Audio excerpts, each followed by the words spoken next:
Can you buy an iPhone for cheap? Well, yes, but before we get into how, I need to backtrack a bit. Apple just released the iPhone 16e as its latest budget offering. But after comparing the features to the price, I'm not so sure it's as budget as they're saying. And I would know because over the last 10 plus years, I've been using all kinds of budget phones, and yes, including iPhones. And honestly, some of them are a lot better than you might think. So let's take a look at 3 ways for you to save a ton of money on your next iPhone. The first, and probably most obvious, is buying a used phone. Buying used kind of feels like a high-risk, high-reward scenario. On one hand, you could walk away with a great phone with all the bells and whistles for a great price. On the other hand, you can get completely screwed over, shell out your entire budget for a phone that doesn't even exist. But don't worry, I've got some good pointers that'll help you navigate the good deals from the bad. First, stay away from Facebook Marketplace. Facebook is great if you're looking for a free couch, but for phones, they just don't have enough regulations in place to keep you and your money protected. In my experience, the best place to get a used phone would be Swappa.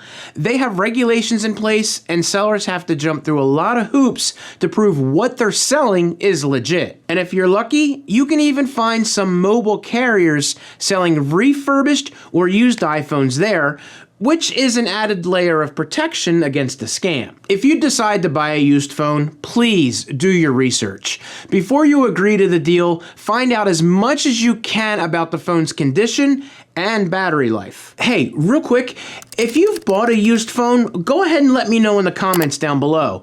And while you're down there, maybe you could subscribe to the channel, maybe hit the bell, please? Now, I do understand that buying a used phone can seem a bit scary, so if you don't want to go that route, I completely understand. Now, maybe my next method is for you. Did you know that Apple and Amazon both have refurbished iPhones for sale? To take a look at Apple's refurbished phones, all you have to do is go to apple.com and scroll all the way down to the bottom of the page, and in the column there in the middle, right here, go ahead and click on refurbished items, and then on the next screen, you're gonna see you can pick from any of Apple's products.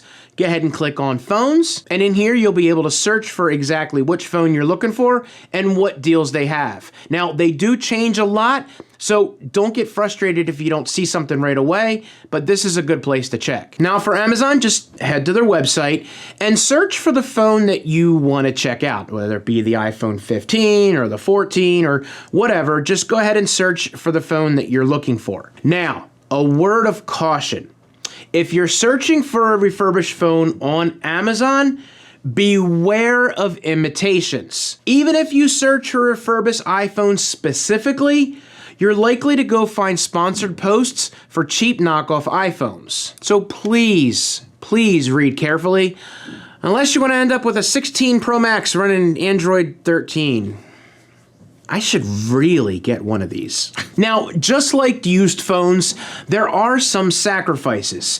On one hand, just like before, you can walk away with a phone for a good price and the added benefit of having a guarantee from Apple or Amazon. The drawbacks are that refurbished phones will be a little bit more expensive than the used ones, and the newer phones will tend to be sold more quickly, so you have to act fast. Now, if neither of these options work for you, and you really want a brand new phone, you can always try going through a mobile carrier. Oh no, oh no. Oh no. Most mobile carriers have some kind of deal that will give you a new phone for free or at a steep discount. Sometimes you get the phone for being a new customer. Sometimes it's a trade-in deal, but the result is the same. You get a brand new shiny iPhone that actually runs iOS. So that's the good news. The bad news is that no matter what the deal is, you're gonna end up locked in a contract with the mobile carrier. Plus, the phone will be locked to that carrier, so you just can't take it somewhere else. Until it's paid for, of course. Duh. Now, these deals vary from carrier to carrier, and there's a lot of fine print involved. So, make sure that you read up on everything and don't get into anything that you'll regret. Oh, and definitely get AppleCare. The bottom line is this. Apple is really good at making you think you're missing out if you don't get the new iPhone every year. Don't buy into the hype. Your phone doesn't have to be the latest and greatest in order to give you everything that you need. There are ways to get an iPhone on a budget without sacrificing the features that you want. But no matter what method you choose, it can be time-consuming and sometimes a very confusing process. That's why I'm here. If you have any questions at all, I would be happy to help. So just go ahead and leave a comment down below, and thank you for watching. See ya.